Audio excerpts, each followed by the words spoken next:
Boa tarde, turma. Como é que vocês estão? Tudo tranquilo? Tudo na paz? Eu estou arrumando umas coisinhas aqui do. E aí, tudo bem, gente? Estou arrumando umas coisinhas aqui que eu queria mostrar para vocês, mas tem muita coisa e acabou que eu não consegui arrumar tudo a tempo, sabe, gente? Mas eu vou tentar ir arrumando com vocês aqui conforme eu for explicando a matéria, né? Gente, vocês viram que eu publiquei vários vídeos sobre a mitologia africana, né? Eu expliquei bastante coisa sobre isso nos vídeos, né? Acho até que eu fui um pouco extenso demais em alguns momentos, né? Mas eu creio que dá para ter uma ideia, né, do que está em jogo ali, né? Dá para ter uma ideia, digamos assim, de como a mitologia africana ela é tão bonita quanto a mitologia grega, cristã, judaica, né, budista. São todas mitologias que têm beleza, né? E que são explicações da existência, da vida, do universo, que são realizadas, vamos dizer assim, a partir dessa mentalidade, né? É uma mentalidade, a mitologia, né? E é uma mentalidade religiosa, por assim dizer.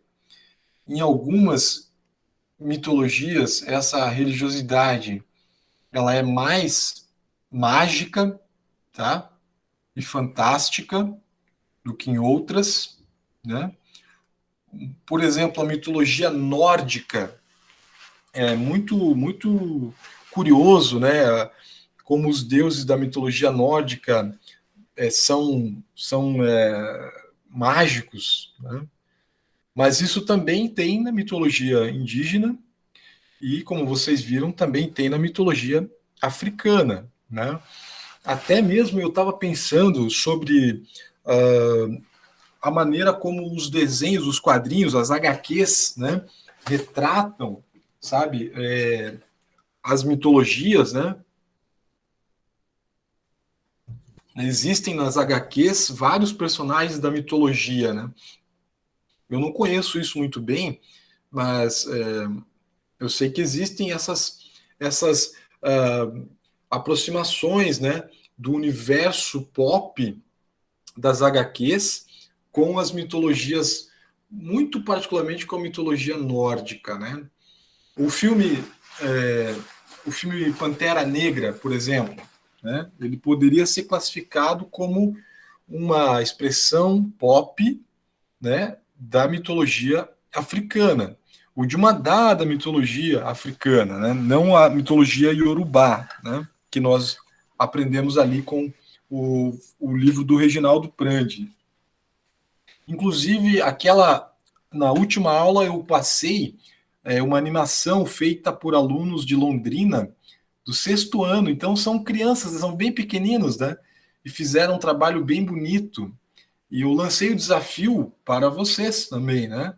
Quem quiser fazer, inclusive esse trabalho de fazer uma animação daquele capítulo pode ser feito em grupo de até 4 pessoas, né? Mas um trabalho autêntico, tá, gente? Sem consultas externas, nada de pesquisas que não vão auxiliar na aprendizagem, né? Porque a aprendizagem ela exige um pouco de dor, um pouco de exercício, né? É como você praticar um exercício físico. No começo aquilo vai ser doloroso para você, mas à medida em que você for se fortalecendo teu intelecto, a escrita se torna mais fácil, né? E você também se torna mais forte, tá? Nesse sentido. Então, o trabalho tem que ser totalmente autêntico, tem que ser próprio, né? Eu não fico fiscalizando muito isso, mas alguns trabalhos eu percebi esse problema, né? Sei que não era nada intencional e acho que era até uma tentativa de aprimorar, né?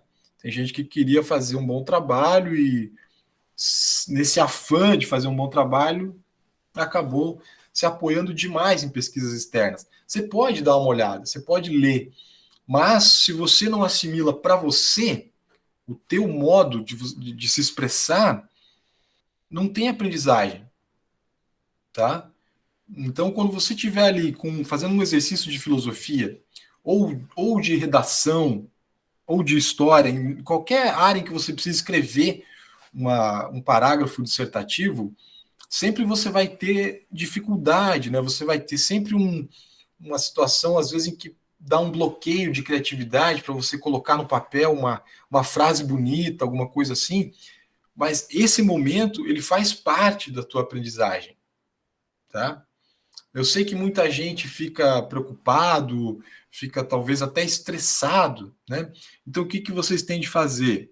Sabe, meu conselho, assim, como mais velho que vocês, que já passei por isso, né? É que vocês tentem usar essa energia do estresse para você se superar, para você se fortalecer, tá? O professor não vai punir ninguém, né? Não vou ficar aqui dando punição. O meu objetivo é que vocês, dentro das condições que nós temos hoje, né, com a pandemia, com esse ensino remoto, que vocês encontrem exercícios para vocês se fortalecerem, tá? Pode pensar sempre, tá, na analogia com o exercício físico, né? Imagine os atletas, por exemplo, eles estão agora no futebol, eles estão parados, né? 3 meses, tá? Bom, claro que eles ficaram em casa se exercitando, né? Os que querem ser vitoriosos nos campeonatos que estão voltando, eles não pararam, tá? A mente, o cérebro é como um músculo também, tá? Então você vai se exercitando. É claro que você tem dificuldade. Pensa numa academia, né? O instrutor da academia ele tem que ficar lá, vamos, vamos, vamos, vamos, e ele vai dando cada vez mais exercício, né? E no primeiro dia que você faz academia, você volta para casa todo dolorido. Ou no primeiro dia que você faz uma atividade esportiva qualquer, né? Tá? Então, só uma ideia para vocês sempre pensarem nisso. A dificuldade faz parte da vida, tá? E a gente tem que aproveitar a vida em tudo, inclusive na dificuldade, né? Porque ela não é composta somente de coisas boas, né? Os filósofos vivem falando sobre isso, né? Alguns até dizem que a vida ela é mais coisas ruins do que coisas boas, né? O Schopenhauer, por exemplo, que é um filósofo muito discutido, né, e tal, teve até um encontro aqui em Curitiba, um encontro virtual sobre ele, né? Já falei para vocês algumas vezes nas aulas presenciais, quando nós tivemos, eu falei um pouquinho sobre Schopenhauer, né? Outros filósofos já são otimistas, como, por exemplo, o Epicuro, né? Ele acha que a vida deve ser vivida pelo prazer de viver e tal. Mas o que eu digo para vocês é assim: existem dificuldades, tá? Existem benefícios na vida e a gente tem que vivê-los todos e tentar, de alguma maneira, seguir em frente, né? Com o que a gente tem como objetivo. Tá? Então, quando você estiver escrevendo um texto ali, você tem que pensar assim, ó, evitar ao máximo copiar, né? Percebam como isso daí vai dar uma dificuldade grande já. Eu não quero um texto copiado, tá? Eu quero um texto que você faça uma síntese, né? Que você consiga dizer assim, o que você compreendeu da mitologia africana, tá? Qual é a linha que você entendeu? Ah, primeiro veio não sei quem, depois veio não sei quem, depois aconteceu tal coisa, depois o outro ficou embriagado e veio um outro e roubou o negócio lá e fez a criação, né? Você pode ir explicando da tua maneira, num primeiro momento, de uma forma bem simples assim, né? E depois você vai tentando tornar isso mais assim, mais formal, né? Pensando como que você escreveria essa ideia mais formalizada assim para uma redação, tá bom, gente? Bom, Sobre a questão da mitologia ali, dos textos, gente, da atividade, vocês têm alguma pergunta, alguma dúvida, alguma coisa que eu possa ajudar, assim, para vocês, aproveitando agora, né, esse momento presencial,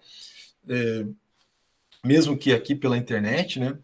Se vocês tiverem alguma dúvida, vamos lá, tem mais gente entrando, que bom, estão vindo mais pessoas aí, né? Eu fechei o meu WhatsApp lá, porque senão ele fica tocando o tempo todo e eu não consigo falar com vocês, tá? Mas para quem está entrando, eu estou só perguntando nesse momento se vocês têm alguma dúvida sobre a questão da mitologia africana, tá? Não sei se ficou alguma questão sobre isso, porque o ponto, talvez o ponto mais importante ali seja o item C. Não, não que seja o mais importante, não é isso que eu quero dizer. Todos os itens são importantes daquela atividade. Os itens A, B e C. Mas no item C, tem alguns questionamentos que são já de caráter filosófico, por assim dizer, tá?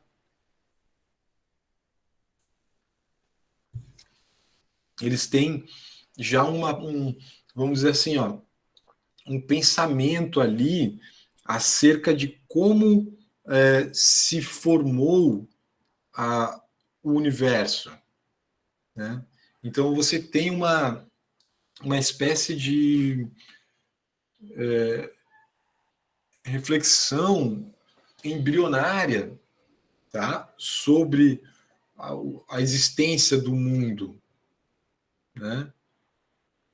Nós não podemos afirmar que os as pessoas que compreendem o mundo pelo pensamento religioso ou mitológico são inferiores, né, aos que compreendem do ponto de vista científico, filosófico. Nós não podemos fazer isso porque isso seria uma arrogância, né? Mas nós sempre temos no mundo contemporâneo uma tendência de como posso dizer, nos convencermos melhor com uma explicação científica, né? Matemática, tá? Do modelo do universo, né? Mas algumas coisas que o pensamento primitivo grego propunha, que eu falei nas aulas, né, presenciais, nada vem do nada, tá? É um tipo de pensamento que tem relação com a mitologia. O, o homem da mitologia, da religião, ele pensa na maravilha que é a existência do universo, né? E ele se pergunta como isso pode ter surgido, como isso pode estar acontecendo ainda, né? De onde veio toda essa grandiosidade, né? Então esse é um pensamento que para o homem da mitologia, para o ser humano da mitologia, se explica daquela forma mágica, por assim dizer, né? Os seres mitológicos, os deuses, ou Deus, dependendo da religião, né? Cristianismo, judaísmo, islamismo, são três religiões monoteístas, né? Que tem um único Deus. Muitas outras religiões, mundo afora, são politeístas, ou seja, tem vários deuses, né? Então a gente poderia dizer assim que algumas religiões e mitologias são de um princípio uno, tá? E outras religiões são de princípio múltiplo, ok? Umas religiões vocês podem pensar como politeístas, poli de múltiplo, né? Teísta de Deus, né? outras são monoteístas. Mono de uno, né? Polimúltiplo, uno único, tá? Tem essa distinção, né? Isso também, isso também acabou lá na Grécia Antiga, isso gerou pelo menos duas correntes de filosofias primitivas, por assim dizer, tá? Os chamados pré-socráticos, tá? Essas duas correntes, elas são uma delas fala que a existência vem de um princípio uno, tá? Tem vários filósofos que propõem isso, desses pré-socráticos, né? E outros que a existência vem de um princípio duplo ou múltiplo, tá? Então já você tem, percebam, se você tem religiões politeístas e religiões monoteístas, você teve lá na filosofia antiga também essa diferenciação, né, entre filósofos da unidade e filósofos de uma multiplicidade, tá? Quero ver se eu consigo mostrar para vocês aqui um material que eu estava tentando preparar sobre isso. Vamos lá. Vou mostrar para vocês a minha tela aqui. Então, olha só. Está aparecendo para vocês essa tela do Jamboard aqui? Os primeiros filósofos gregos? Está aparecendo, né, gente? Quando eu coloco lá, aparece para vocês, correto? Beleza. Então, vamos lá. Esse aqui é o aplicativo com que eu tanto me bati, mas eu vou continuar brigando com ele aqui mais uns dias, né? Então, aqui nós temos os primeiros filósofos gregos, né? Os primeiros filósofos gregos, tá? Poderíamos pensar isso, assim, na filosofia, poderíamos pegar filósofos africanos também, né? Poderíamos pegar filósofos chineses, mas a tradição do nosso país, do nosso mundo ocidental, ela enfoca mais nesses filósofos gregos, né? Porque eles tiveram uma influência maior na nossa vida, digamos assim, tá? Mas não significa que não haja filosofia também na China ou na África, né? Enfim, talvez até mesmo na Oceania pudéssemos pensar em algo assim, né? Bom, a ideia de serem filósofos pré-socráticos, ela é bastante simples de se pensar como filósofos que são anteriores a Sócrates, né? Por isso o termo pré-socráticos, né? Que é conhecido como o pai da filosofia. Essa expressão não é muito boa, mas dá para dizer assim, é como se o Sócrates fosse, lá no século IV a.C., o primeiro filósofo no modelo mais tradicional de filósofo, né? Então, eles são chamados assim, filósofos pré-socráticos, por conta disso. Embora, olha só, alguns dos filósofos pré-socráticos, eles estavam já próximo do tempo em que Sócrates viveu, alguns junto do tempo que Sócrates viveu, e um pouquinho depois, inclusive, de Sócrates. É curioso isso, né? Mesmo assim, eles eram chamados filósofos pré-socráticos, tá? Como já vimos, os primeiros gregos acreditavam em uma família de deuses, a mitologia grega, que nós tanto estudamos, né?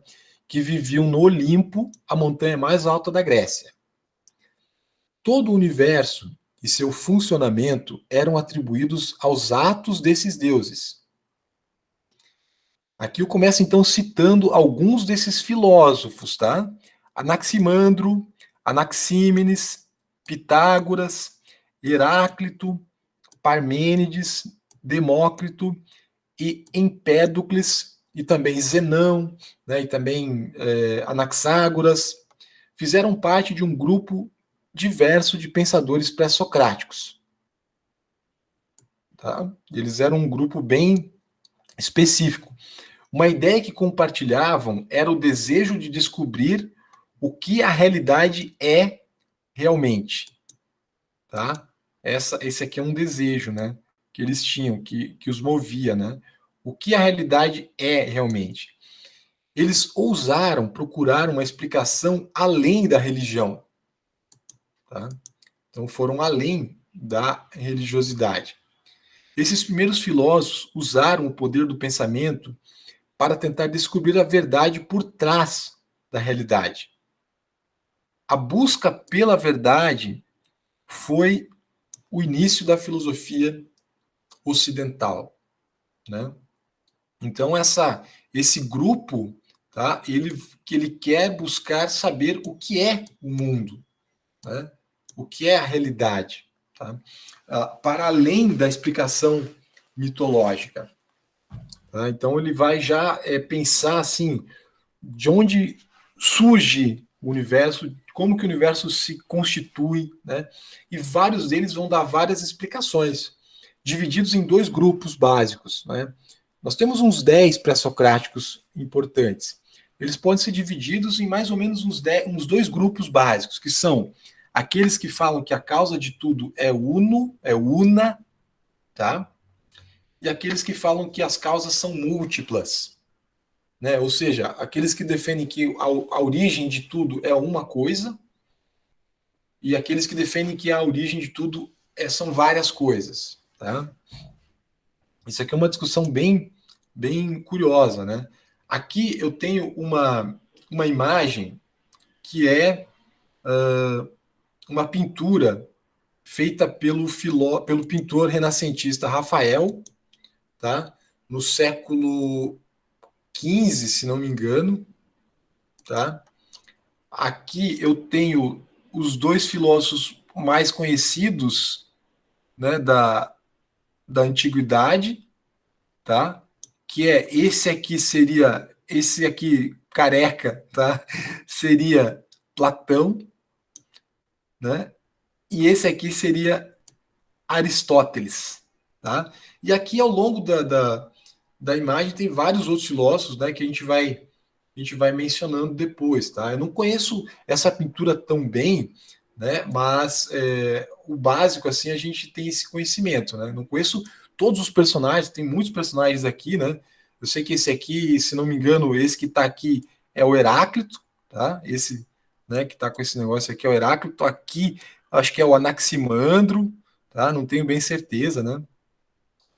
Mas, enfim, esse aqui, o,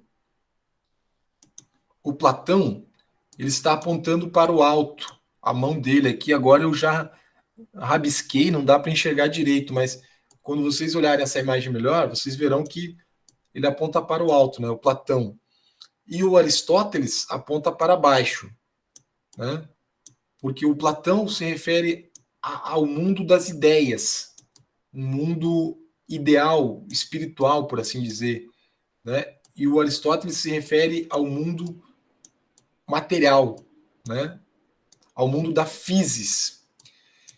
E por se referir ao mundo da physis, ao mundo material, é que o Aristóteles ele é mais tido como um cientista, né? Nesse sentido, ele costuma ter uma relação maior com os filósofos pré-socráticos, né?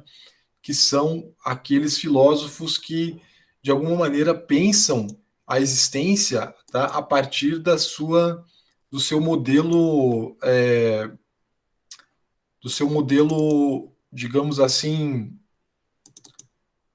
material, né? Do seu modelo físico, do seu modelo concreto, né? Puxa, eu quis colocar isso aqui, mas errei. Isso aqui, na verdade, vem para cá. Espera lá. Então era isso que eu não consegui fazer a tempo, tá? Mas vamos fazendo aqui, eu acho que dá para utilizar, né? Esse aplicativo aqui não é o ideal, mas foi o que eu achei, porque o que eu quero é fazer esses rabiscos aí, tá? Quero fazer esses sublinhar certas partes, destacar, né, o que eu acho importante, tá? Então, vamos lá. Tales de Mileto. Esse aqui é o primeiro pré-socrático, tá? Né? Primeiro que a gente vai analisar, tá? Tudo começou com Tales. Ele foi a primeira pessoa a receber o título de sábio. Seu lar era Mileto, né? Um atribulado porto na costa da Ásia Menor, hoje Turquia, tá? E onde ele vivia, né? Comerciantes que passavam por lá traziam novas ideias de todo o mundo civilizado.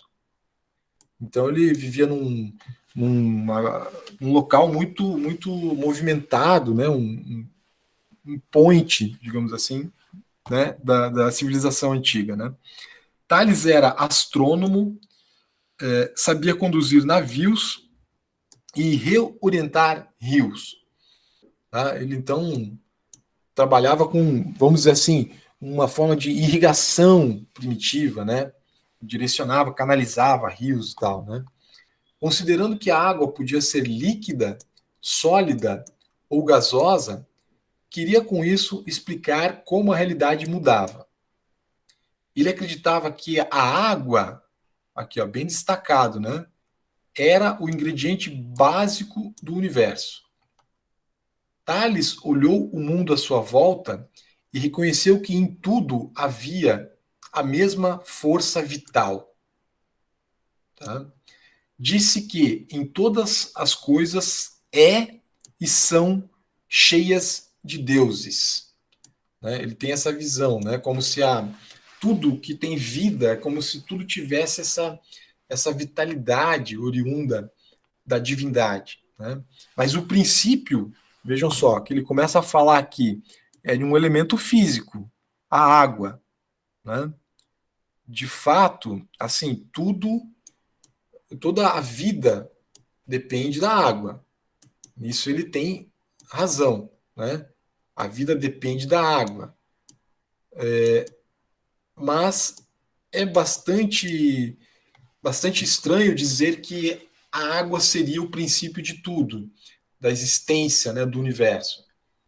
Em todo caso, considerando que ele vivia lá no século 6 antes de Cristo e que ele não tinha toda a nossa tecnologia que nós temos hoje para estudar o mundo, com seus parcos apetrechos de laboratório que tinha naquela época, podemos dizer que Tales era um gênio, né, e conseguiu perceber e produzir muitas coisas que são até hoje significativas, né, na consideração da ciência e da filosofia. Tá? Então, Tales, vocês podem conectar Tales a esse princípio aqui da água. Tá? Pessoal, alguma pergunta que vocês queiram fazer até aqui? Eu quero só deixar bem claro que existe essa passagem, tá, de um pensamento, de uma explicação mítica, tá, para uma investigação. Né? Tentem se lembrar da mitologia africana ou da mitologia grega mesmo, né? Que vocês estudaram bastante com Hesíodo. Né? A mitologia africana agora está mais fresca na minha cabeça. Então, tentem pensar assim: na mitologia dos africanos, né? O Lorum seria um deus supremo, né? Que criou a vida, criou o universo dos deuses. Né? E antes dele criar isso, ele estava vivendo uma vida muito entediada. Né? Ele, ele ele queria diversidade. Tá? Então ele parte dessa criação que é como se fosse um mundo que só tem um relevo, um platô, né? um planalto assim, sem nada, para criar um relevo com várias coisas, né? Um mundo com várias coisas, tá?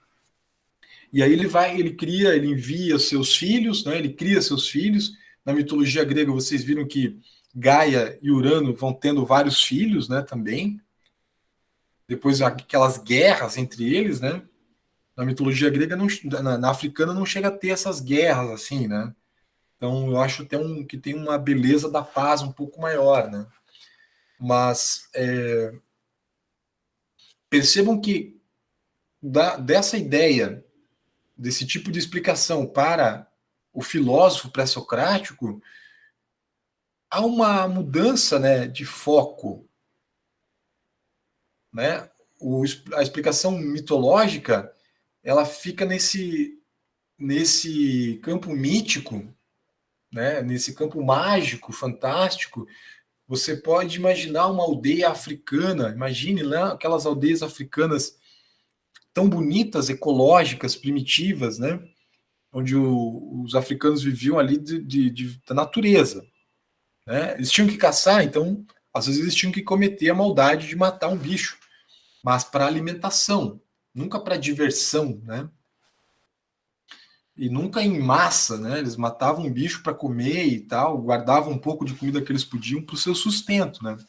Mas vocês imaginem lá os pais contando aos filhos, numa noite, né, na tribo ali, reunidos ao redor da fogueira, e eles contam como se formou o universo. Eles vão contando. Eles não escreviam isso, né? Eles não escreviam, eles sempre contavam de boca a boca, assim, né? Oralmente a história deles. Não tem escrita. E essa talvez seja uma diferença entre os gregos, como teve Homero e Hesíodo, que escreveram, né? Então, quando você escreve, a coisa fica registrada, dura mais. Pelo menos na nossa história durou mais, né? Tanto que se a gente não pensar num resgate da cultura africana, podemos perder, né? Assim como se perderam várias línguas indígenas com a morte das tribos, né?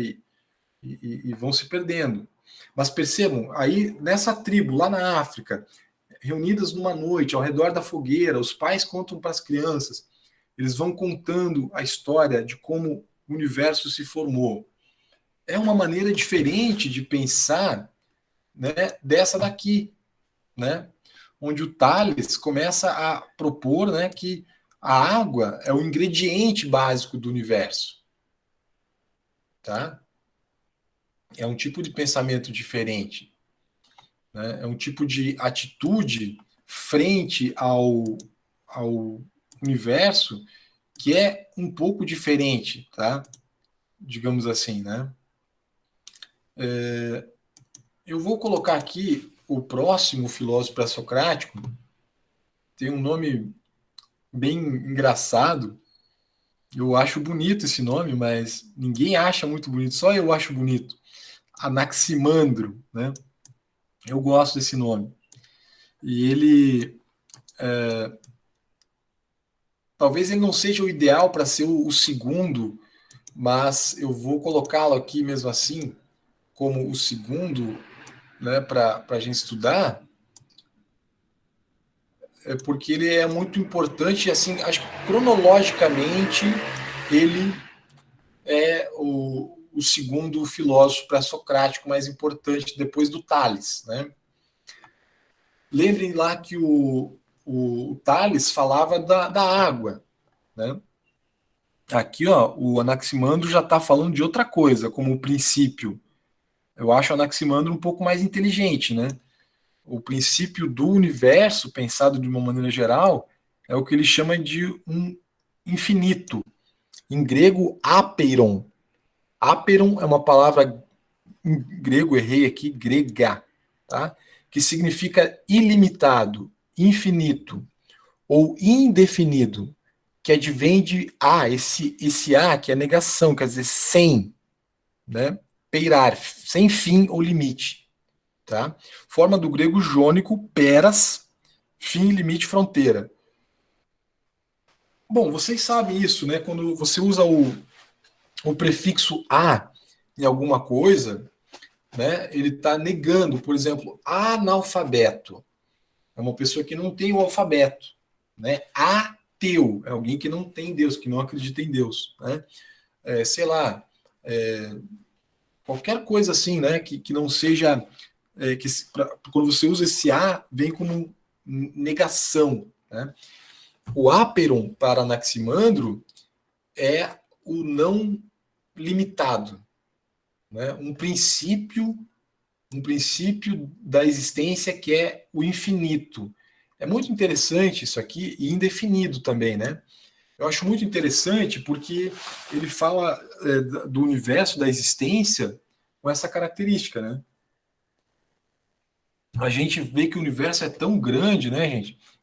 Esses dias eu vi uma matéria sobre dois buracos negros, né, que a NASA divulgou que estavam se juntando, né? Um deles tinha uma massa equivalente a 15 vezes o tamanho do Sol, né? Outro tinha 17 vezes a massa do tamanho do Sol. É um negócio muito grande, né? Quantas vezes o Sol é maior que a Terra?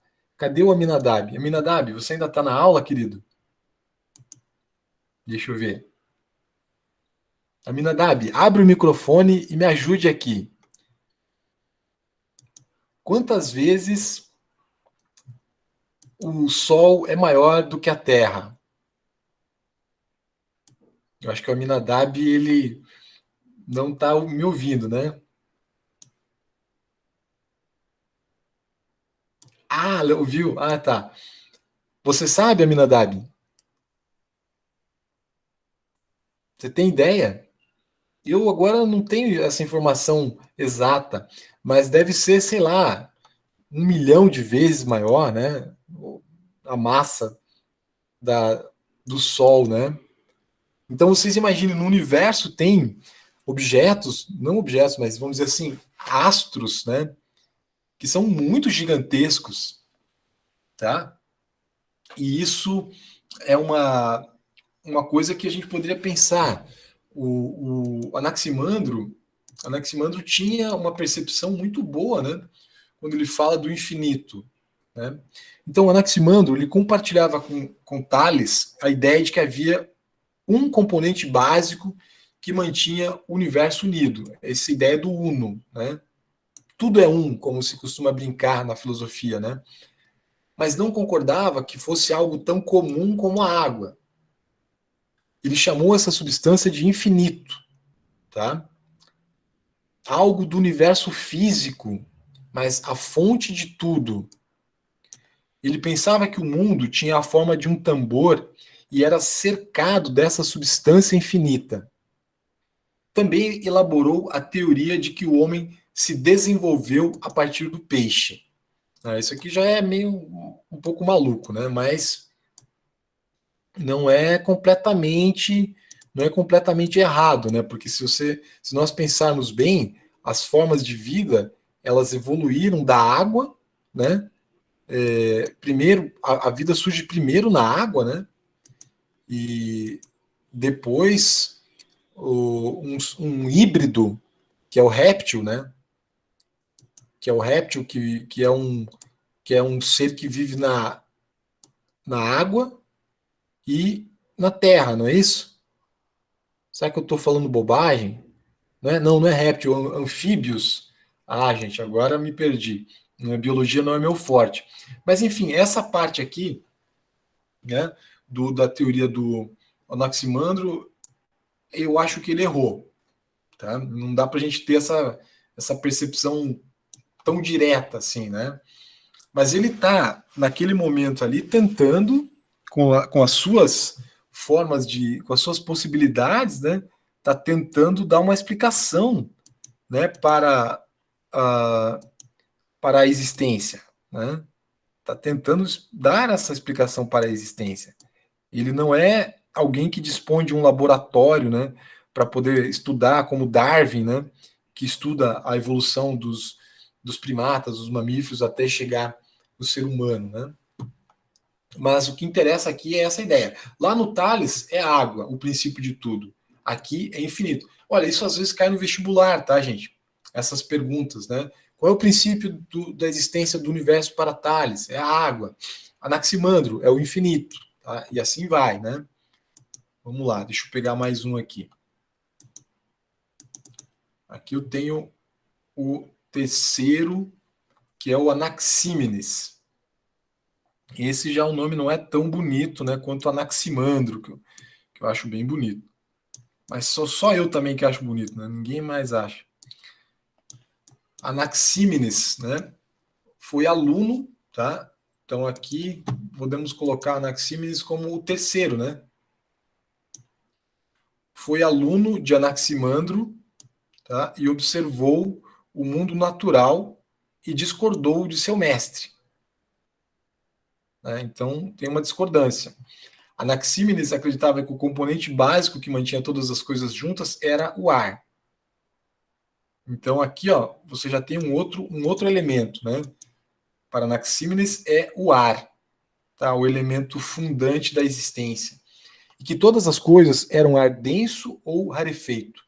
Conforme o ar se adensava, se transformava em vento, depois em nuvem, depois em água, depois em lama e pedras. O fogo era apenas o ar rarefeito. Anaxímenes dizia que o ar era a fonte de toda a vida, porque as pessoas têm de respirá-lo para viver. Suas ideias sobre o universo explicavam a realidade espiritual e material.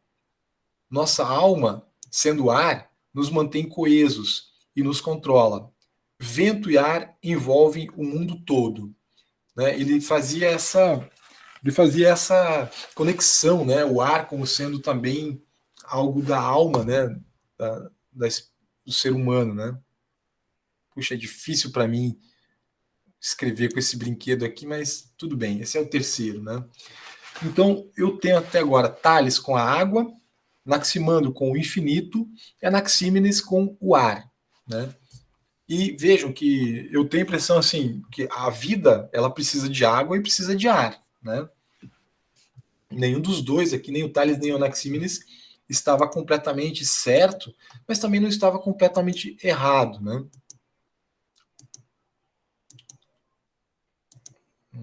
Deixa eu ver só qual que eu pego agora como o próximo aqui.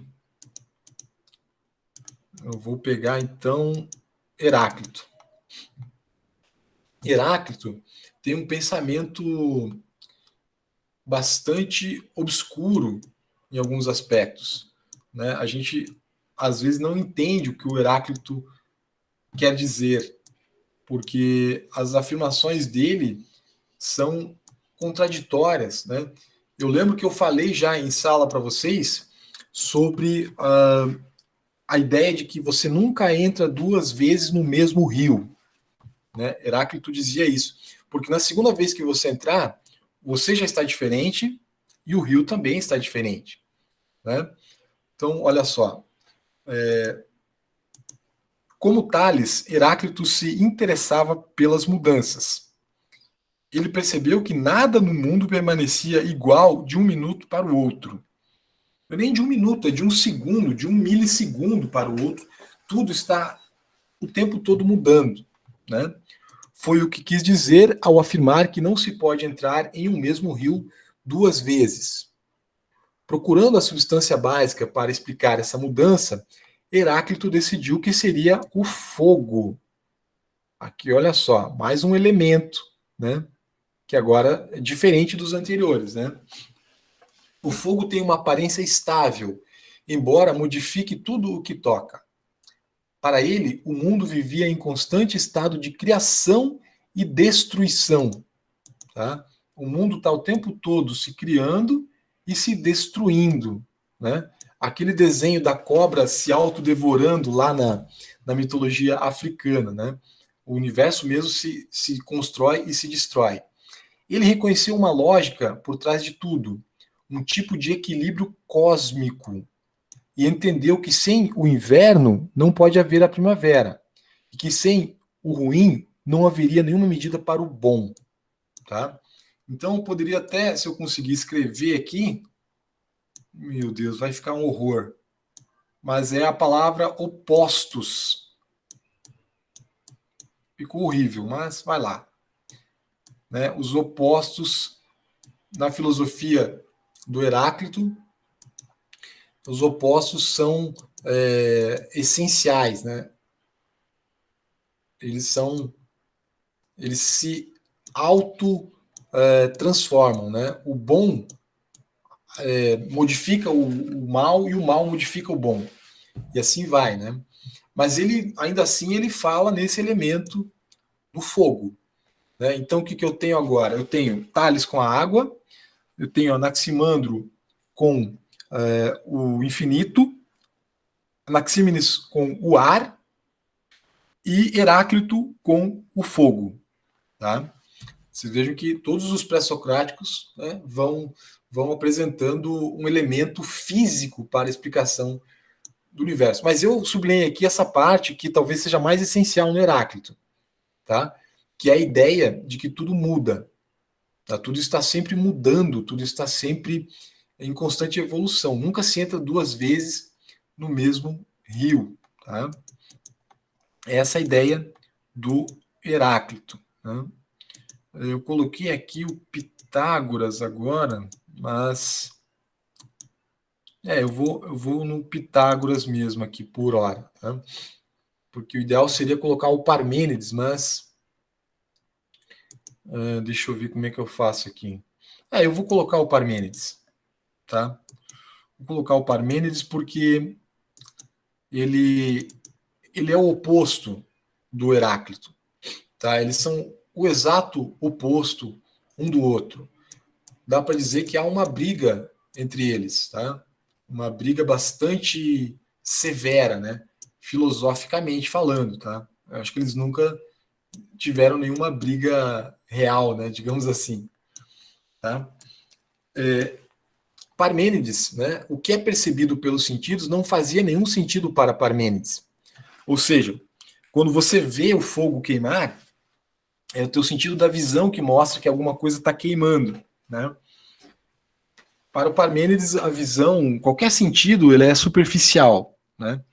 Apesar de seus olhos mostrarem que tudo se modifica, sua razão dizia que isso era uma ilusão. Se tudo se modificava, de onde teria surgido o mundo? Então decidiu que o mundo tinha sempre existido, porque um nada não poderia se transformar de repente em algo, né? Em alguma coisa. Tá? O nada não pode se transformar em alguma coisa. Ele argumentou que o mundo existiria para sempre, tá? Porque essa alguma coisa não poderia se transformar em nada. O mundo não irá deixar de existir, ele continuará existindo para sempre, o universo, né? Parmênides achava que a realidade só poderia ser entendida pelo pensamento. Ele imaginou a realidade como uma bola invisível e imutável. A realidade para ele é o ser, tá? O ser é. Isso aqui é bem chatinho de entender, mas nós vamos dar um jeito. O ser é, tá? E o não ser não é. Óbvio, né?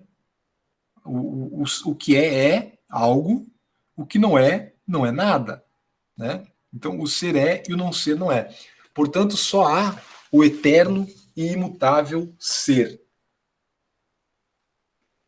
Se o Heráclito dizia que tudo se modifica o tempo todo, Parmênides vai dizer que nada se modifica, tudo simplesmente permanece. Aquilo que você era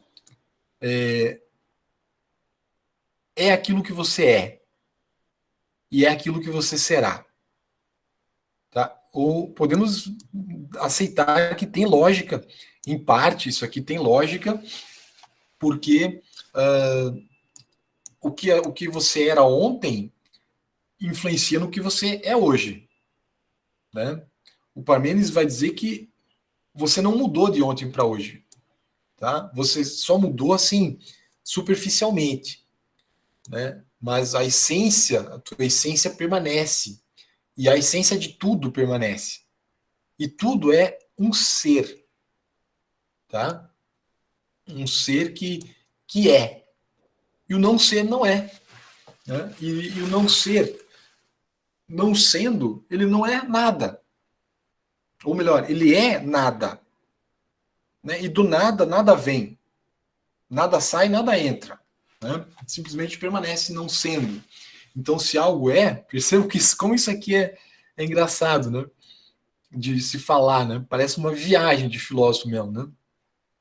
o modo como a gente se expressa acerca do Parmênides. O ser é, o não ser não é, tá?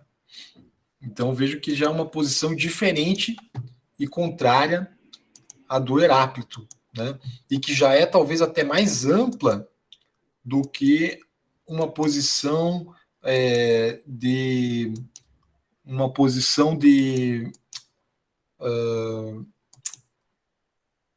de determinar um elemento como sendo a origem de tudo, tá? Um elemento único como sendo o fator determinante de tudo. Isso aqui faz do Empédocles o nosso próximo. Espera lá, eu marquei aqui. Parmênides é o 5, né? Eu acho que é o 5. Opa. Bom, tá bom. Até que ficou bonito, né? Empédocles, eu vou colocar aqui como nosso próximo, tá? Filósofo pré-socrático. Empédocles, nascido na Sicília, Itália, né? Empédocles era diferente dos gregos que o precederam, porque discordava, ó, isso aqui é bem legal, que houvesse um único ingrediente básico para o universo. Para ele, a realidade se resumia nas partes mais simples dos 4 elementos. Olha que legal, aqui, ó, eu acho Empédocles muito inteligente. Ele tentou fazer uma combinação de todos os elementos: fogo, ar, terra e água, né? De fato, todos esses elementos são, em alguma medida, eles são responsáveis, né, pela existência da vida, digamos assim, né? Pela própria, pela própria existência, talvez possamos dizer, né? O elemento primordial do Big Bang seria a explosão, o fogo, né? Conforme aquela explosão vai empurrando, ela vai criando ar, né? Conforme o ar vai sendo empurrado, ele vai esfriando, e esfria, forma terra, né? Conforme a terra esfria, forma água. E dentro da água vai surgir a vida. Tudo isso em tempo de bilhões de anos, né, para acontecer, né? Toda mudança poderia ser explicada pela união e separação desses 4 elementos. Então, Empédocles é bem legal, né? Ele faz uma combinação do que os anteriores, com exceção do Anaximandro e do Parmênides, né? Que falavam, um falava do infinito e o outro falava do ser, né? Ele achava que 2 forças básicas da natureza causavam tudo isso: amor e disputa. Essa ideia explica como as coisas podem mudar e como o mundo permanece o mesmo. Então, ele já faz uma espécie de unificação dos anteriores Heráclito e Parmênides. Ele diz que existe mudança e existe permanência, né? O Aminadab de ontem não é o Aminadab de hoje, mas em parte ele é, né? Ele permanece sendo o Aminadab. Tá? Empédocles é muito inteligente nesse sentido. Né? Vamos para o próximo aqui. Estamos quase acabando. Calma aí, não desistam. Não desistam. Pitágoras. Esse aqui é muito famoso na matemática, né? São filósofos que eu vou dizer a vocês, eu não sou especialista em nenhum deles, né? Eu conheço um pouquinho melhor o Parmênides, tá? Mas esse aqui, para quem estuda matemática, é muito importante, né? Existe até o tal teorema de Pitágoras, né? Pitágoras acreditava que esse aqui seria o 6, né? Eu não sei se eu estou perdendo umas contas aqui. Acreditava que a realidade poderia ser explicada pela matemática. Descobriu uma relação, aqui está errado, é relação entre a matemática e a música. Olha que legal isso. E elaborou uma teoria sobre a harmonia do universo. É famoso o seu teorema sobre os triângulos. Pitágoras era bem discreto sobre seu trabalho e formou uma sociedade cujos membros seguiam um rigoroso código e que não nos legou trabalhos escritos. Então tem pouca coisa que sobrou, né, de textos escritos do Pitágoras, né? Mas o Pitágoras, gente, como é que eu posso explicar isso assim na música e na matemática? Se você pegar uma corda de violão, tá? Você pega uma corda de violão, ela tá no violão ali, ela tá esticada. Aí você bate nela, né? Ela vai soar um dó, né? dó, vai soar um dó, né? Tá, é um dó. Você coloca o dedo ao meio, então você quebra essa corda no meio, digamos assim, e você bate a metade dela, né? Vai sair um dó uma oitava acima, né? Dó. E é sempre assim, né? É tudo matemático na música. Pitágoras fez essa série de observações na teoria da música, na teoria primitiva da música, que são até hoje utilizadas, né? E ele fazia isso observando essa ideia, né, a partir da própria natureza. Por exemplo, se você joga uma pedrinha na água, vai formar um círculo, né? E esse círculo vai se espalhando. À medida em que ele se afasta, ele vai diminuindo. Ele fez esse tipo de observação na natureza para a música, né? Ele considerava que a música e o universo são duas coisas que andam juntas. Então, se você olhar, por exemplo, se Pitágoras pudesse mostrar isso na época dele, né, o sistema solar, ele pensaria no sistema solar também como essa pedrinha jogada na água e que espalha várias ondas que gravitam ao redor, né, daquele ponto inicial ali, que seria o Sol. Tá?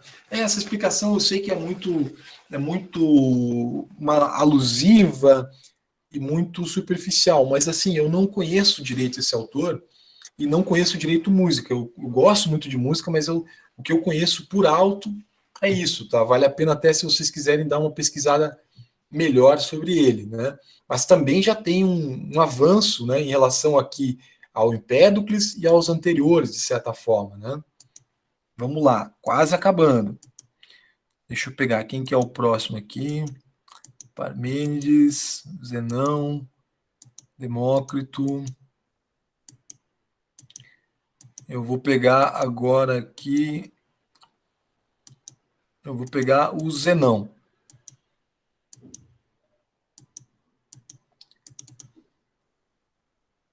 Vou pegar o Zenão porque eu, inclusive, já falei algumas coisas do Zenão em sala de aula, né, para vocês um dia.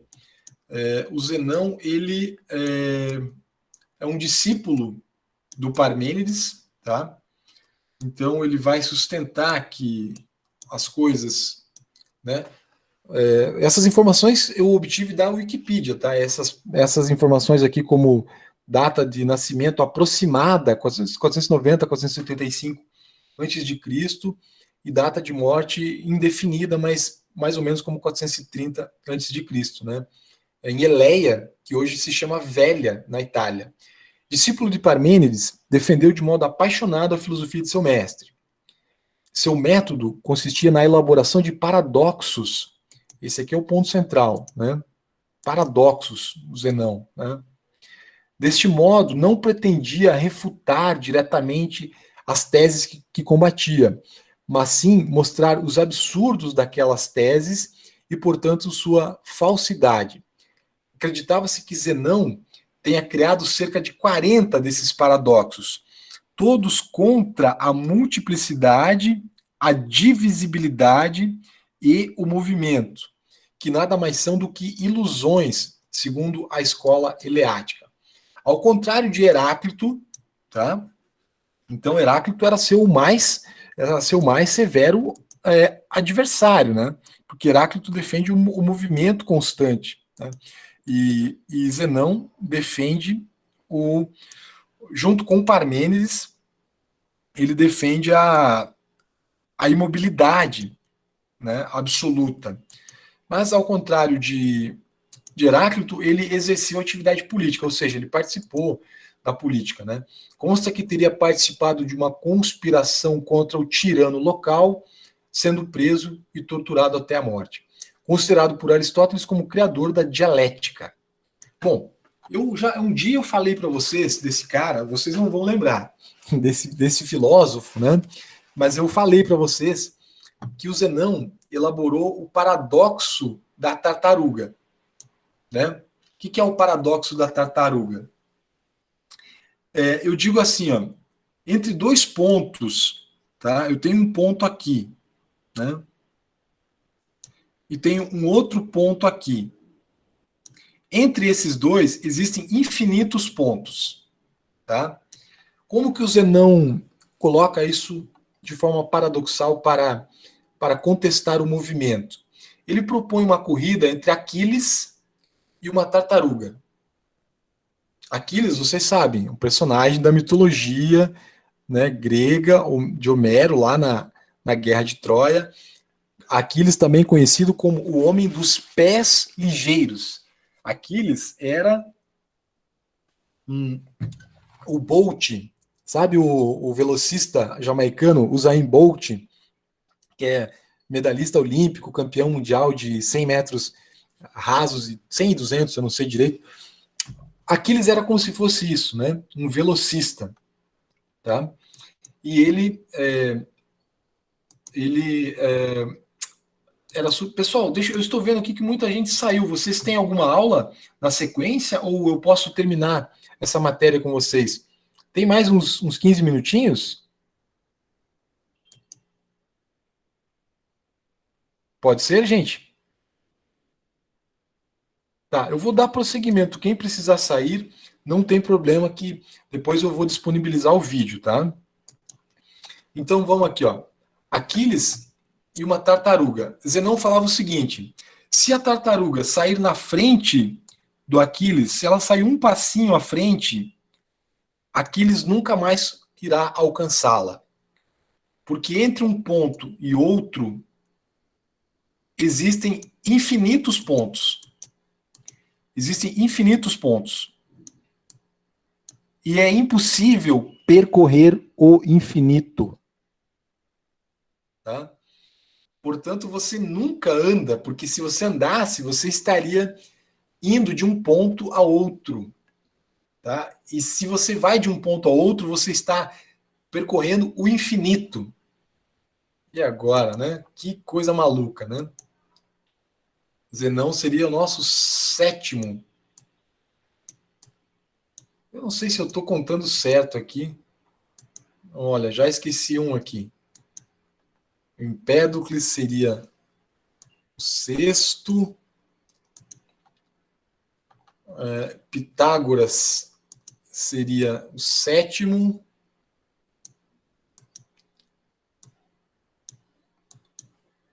E Zenão seria o oitavo. Sempre me confundo com o número de filósofos pré-socráticos. Mas tem mais, tá? Esses aqui são apenas os mais importantes, ok? Vamos lá, que eu quero terminar agora. Deixa eu ver aqui. É o último agora, tá, gente? Bem quando está acabando a aula, o computador começa a travar. Esse aqui, ó, Demócrito. Vamos lá. Tem um material um pouquinho mais extenso sobre Demócrito, que é muito interessante, tá? Porque ele é o responsável pela ideia de átomo, né? Então vamos lá. Demócrito nasceu na cidade de Mileto, ou Abdera, 460 a.C. Viajou pela Babilônia, Egito e Atenas, e se estabeleceu em Abdera no final do século V a.C. Do ponto de vista filosófico, a maior parte de suas obras tratou da ética e não apenas da physis, que é a característica, né, dos demais filósofos pré-socráticos. Caracterizava os pré-socráticos. Demócrito foi discípulo e depois sucessor de Leucipo. Isso aqui tem na Wikipedia, tá? O link se vocês quiserem depois, né? Sua fama decorre do fato de ele ter sido o maior expoente da teoria atômica ou do atomismo. De acordo com essa teoria, tudo que existe é composto por elementos indivisíveis chamados átomos. Olha aí. Do grego a, negação, e tomo, divisível, né? Então, indivisível. Não há certeza se a teoria foi concebida por ele ou por seu mestre, Leucipo. E a ligação entre ambos dificulta a identificação do que foi pensado por um ou por outro. Todavia, parece não haver dúvidas de ter sido Demócrito quem sistematizou o pensamento e a teoria atomista. Demócrito avançou também o conceito de universo infinito, onde existem muitos outros mundos como o nosso. Vejam que como eles eram inteligentes, esses gregos, né? Tinha uma visão completamente, não tinha nossa tecnologia, né? E eles conseguiam apenas com o seu intelecto, com o seu raciocínio lógico e fazendo descobertas e deduções. Mas percebam agora que aqui, né, diferente dos elementos lá que vem do Tales, do Anaxímenes, né, do Anaxágoras, né, terra, ar, água e fogo, né, diferente do ser do Parmênides, do movimento incessante do Heráclito, né, o Demócrito fala que a substância primordial é o átomo, né? Isso aqui é uma coisa curiosa, né? Um átomo. Hoje em dia, a ciência já alega que existem partículas subatômicas, né? Que seriam partículas, como que eu posso dizer, partículas menores que o átomo, tá? Pessoal, essa primeira aula de filosofia pré-socrática seria isso. Muita coisa, né? Eu vou passar, provavelmente vou passar um questionário sobre isso depois para vocês, né? Isso é matéria que cai muito em vestibular e para vocês terem uma ideia, Tales e, se não me engano, Anaximandro são matéria do vestibular da UFPR que vai ser em janeiro, tá? Meus alunos do terceirão, eles estão todos em polvorosa, né? Porque eles não viram muito isso no primeiro ano, né? Então tá lá no primeiro ano, onde vocês estão agora, aproveitem para aprender bem essa matéria, né?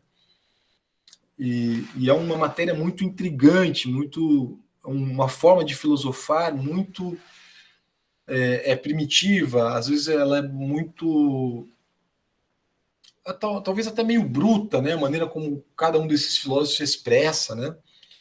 Mas são filósofos assim que têm valor, né, para a história do pensamento ocidental. Tá?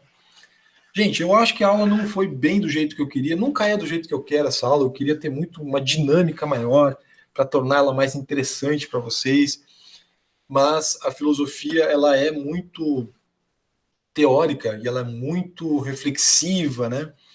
Exige muita paciência. Então, como uma primeira aula sobre os filósofos pré-socráticos, basicamente era isso que eu queria falar para vocês. Alguma pergunta, pessoal? Alguma dúvida assim inicial sobre esse assunto?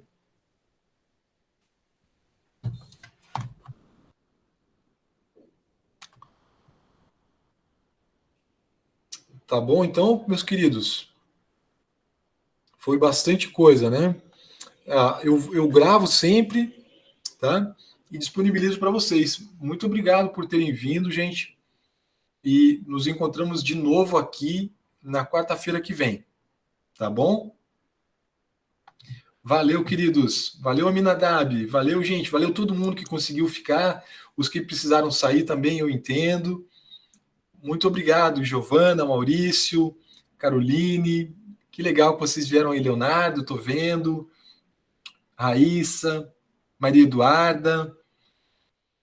Muito, muito legal, Stephanie. Valeu por ver vocês, gente. Um abração para todos.